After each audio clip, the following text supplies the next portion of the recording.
আজকে আমার গাড়িটা নষ্ট হয়ে যায়, এই গাড়ি 2 দিনের মধ্যে ঠিক হয়ে যাবে। যদি বেশি খরচ হয়ে যায় তাহলে গাড়িটা বিক্রি করে দিও। রিমি, তোমার এত টাকার দরকার যে গাড়ি বিক্রি করার কথা বলছো? এই গাড়িটা আমার, আমি বিক্রি করবো না কিনবো সেটা আমার ব্যাপার, এতে তোমার সমস্যা কোথায়? তুমি যদি আমার গার্লফ্রেন্ড হতে এতগুলো কথা বলার সাহসই পেতে না। এই ছাড়ো, আমাকে ছাড়ো। এই শালা, তোর এত বড় সাহস কি করে হলো এই সুন্দর মেয়েটাকে ডিস্টার্ব করার? তোকে তো আমি দেখে নিব, চুপচাপ এখান থেকে চলে যা। এই ট্রাকের পেছনে দড়ি দিয়ে বেঁধে পুরো এলাকা ঘুরাবো। আর এখন তো আমাকে এখান থেকে যেতেই হবে। তোমাকে অনেক অনেক ধন্যবাদ। আরে ধন্যবাদ দিতে হবে না, কোনো সমস্যা নেই, সব মেয়েরাই আমার গার্লফ্রেন্ডের মতো। চলো আজকে তোমাকে খাবার খাওয়াই। আরে সে তো রাগ করলো না। তারপর আমরা হোটেলে খাবার খেতে যাই। আরে এটা তো অনেক বিএফি হোটেল, চলো আমরা বাইরের টেবিলে বসে ডাল পরোটা খেয়ে নেই। তারপর আমি আর আরিয়ান একসাথে খাবার খাই। যদি আমার কাছে অনেক টাকা থাকতো না তাহলে অনেক বড় একটা গাড়ি শোরুম দিতাম। এরপর থেকে আমরা অনেক ভালো বন্ধু হয়ে যাই। আমি বাড়িতে চলে আসি। হ্যালো রিমা, কালকে শহরে একটা বড় গাড়ির শোরুম খোলো, আর শোরুমটার নাম হতে হবে আরিয়ান কার স্টোর। পরের দিন যখন আমরা একসাথে দেখা করি, তুমি তো অনেক কিউট, তুমি কি আমার গার্লফ্রেন্ড হবে? তাহলে তুমি এখন এই ফকিনের গার্লফ্রেন্ড হবে?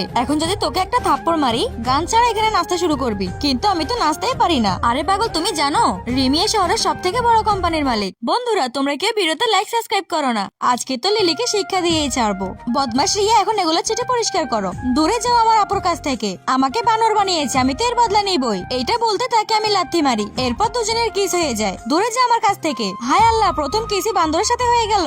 আরে কিস করার এত মজা আমি তো কখনো কল্পনাও করিনি। তারপর আমার অনেক রাগ ওঠে, এই জন্য আরিয়ানকে অনেক মারধর করি। ভাই, তুই তো আজকে অন্য শহরে চলে যাচ্ছিস তাই না? হ্যাঁ ভাই, ওই দিন কিস করার সময় বাবা দেখে ফেলেছিল, এই জন্য আমার বাবা আমাকে অন্য জায়গায় এডমিশন করিয়েছে। তাহলে আমাদের একটা ডেটিং এর ব্যবস্থা করে দে না ভাই।